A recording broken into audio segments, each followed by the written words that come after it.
नमस्कार किसान भाइयों, इंडिया प्रेस यूट्यूब चैनल में आपका स्वागत है। किसान भाइयों के मन में सवाल है कि क्या धान के भाव में तेज़ी बनेगी। किसान भाइयों, जिस तरह पंजाब से धान के भाव में उभार हो रहा है, उसे देखते हुए लग रहा है कि धान का बाज़ार अब ज़्यादा हल्का या तेज़ होगा, ऐसा नहीं लगता। लेकिन आने वाले दिनों में बाज़ार में थोड़ी बहुत या मिला जुला असर देखने को मिल सकता है। थोड़ी बहुत तेज़ी बनती नज़र आ रही है। ओवरऑल देखा जाए तो तेज़ी कम और कमज़ोरी ज़्यादा बनी है। बासमती 30 नंबर के भाव पिछले 2-3 दिनों से सुधर जरूर रहे हैं, लेकिन 11, 21 और 17, 18 के भाव में कोई ख़ास तेज़ी देखने को नहीं मिली।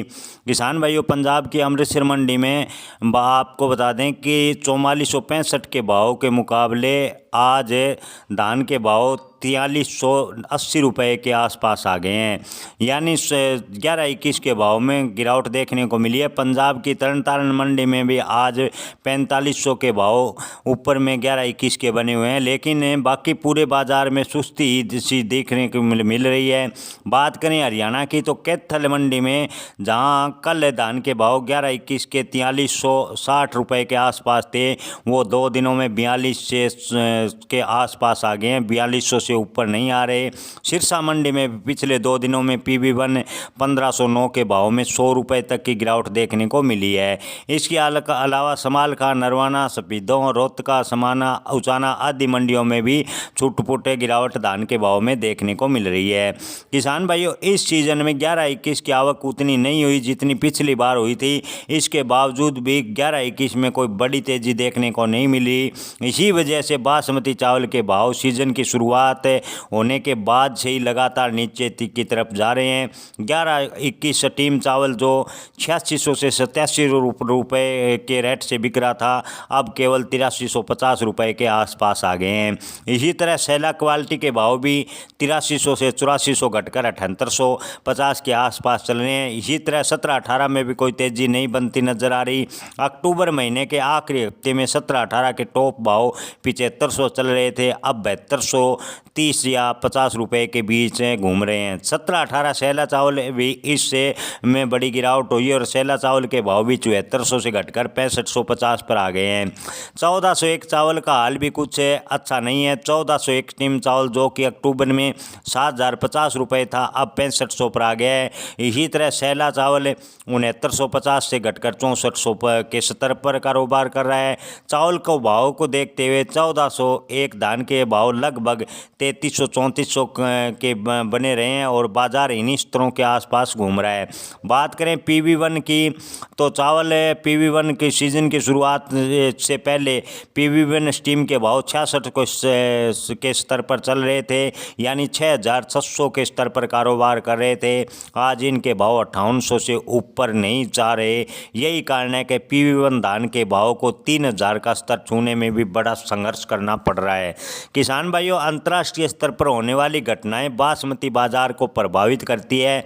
इस समय अंतर्राष्ट्रीय स्तर पर चल रहे माहौल को खराब तो नहीं कहा जा सकता, लेकिन इसे अच्छा या तर्कसंगत कहना भी सही नहीं होगा। पॉजिटिव चीज़ें देखें तो सरकार ने न्यूनतम निर्यात मूल्य को पूरी तरह से हटा दिया है, जिसका बासमती के बाजार पर सकारात्मक असर पड़ना चाहिए था, लेकिन अभी तक इस निर्णय के बाद से धान के भाव में कोई बड़ा परिवर्तन या बड़ा उछाल देखने को नहीं मिला। दूसरी तरफ ईरान और इजराइल के संघर्ष के बीच चावल के निर्यात के रास्ते में कभी इसे लेकर अड़चन आ सकती है। इसी कारण पिछले साल बढ़िया निर्यात होने के बावजूद भी चावल के व्यापारी ज़्यादा रिस्क नहीं ले रहे। निर्यातकों को ईरान से पेमेंट लेने में भी रिस्क दिखाई दे रही है। एक बार ईरान की तरफ निर्यात सुचारू रूप से होने लगा तो बासमती के बाजार तस्वीर बदलने में ज़्यादा समय नहीं लगेगा। किसान भाइयों, आपको बता दें कि पिछला स्टॉक भी लगभग समाप्त हो चुका है। अभी का नया स्टॉक है, पुराना स्टॉक ख़त्म होने के कगार पर है। किसान भाइयों के मन में सवाल है कि क्या बासमती के बाज़ार में और तेज़ी आएगी। किसान भाइयों, इस साल धान के बाज़ार में तेज़ी आएगी ये न आएगी, ये दूसरा बड़ा सवाल है। क्या धान के भाव वर्तमान स्तर से नीचे तो नहीं चल रहे हैं। दोस्तों, इस समय जिस स्तर पर बासमती एक का बाज़ार चल रहा है, उसे देखते हुए कहा जा सकता सकता है कि बाजार में बड़ी गिरावट की संभावनाएं बिल्कुल कम है। हालांकि आपको बता दें कि धान के भाव में कोई बड़ी गिरावट होगी इसकी संभावनाएं कम बनती जा रही है, क्योंकि अंतर्राष्ट्रीय स्तर पर माहौल पूरी तरह बिगड़ा हुआ है, निर्यात बड़े पैमाने पर प्रभावित हुआ है। इसके बावजूद भी 11-21 के भाव 4200 के आसपास घूम रहे हैं। ऐसे में कहा जा सकता है कि धान के भाव में बड़ी गिरावट नहीं होगी, लेकिन बासमती चावल के भाव 500-700 रुपये प्रति क्विंटल गिरेंगे, इसकी संभावनाएं फिलहाल की स्थिति को देखकर नहीं नजर आ रही। और ना ही बासमती का उत्पादन इस साल इतना बढ़िया है कि जिसको देखकर ऐसा कहा जा सकता हो कि इस साल धान के भाव में गिरावट होगी। किसान भाइयों, थोड़े दिनों में मंडियों में धान की आवक कम होनी होगी और बाजार में धीरे धीरे ऊपर की ओर उठेगा।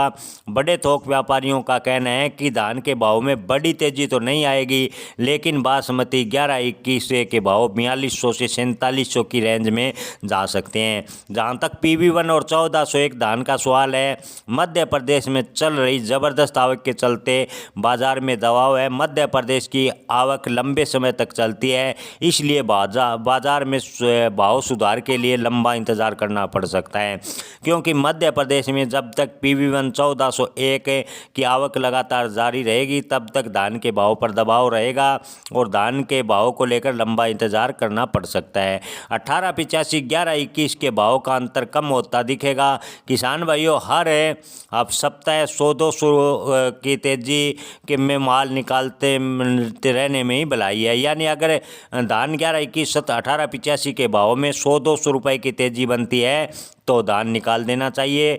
रिस्क लेना सही नहीं है। रिस्क लेना हमारा मतलब है कि 300 की गिरावट से बहुत बड़ा नुकसान झेलने की स्थिति में आ सकते हैं। धान के भाव में आपको बता दें कि 1885 11-21 आने वाले महीने यानी दिसंबर में या तो 300 या 400 रुपये का बड़ी तेज़ी बनेगी या 300 रुपये से भी ज़्यादा तक का डाउनफॉल बनने की संभावनाएं थोक व्यापारी जता रहे हैं। इसीलिए किसान भाइयों, अपने माल को थोड़े दिनों तक होल्ड कर सकते हैं। दिसंबर के अंत में 300-400 रुपये की तेज़ी का फ़ायदा आपको हो सकता है, क्योंकि अगर दिसंबर में शुरुआत में डाउनफॉल बना तो जनवरी प्रथम या दिसंबर के अंत में धान के भाव यानी 17-18 और 11-21 में खास को तौर पर 400 से 500 रुपये की तेज़ी बनने के संयोग थोक व्यापारी जता रहे हैं।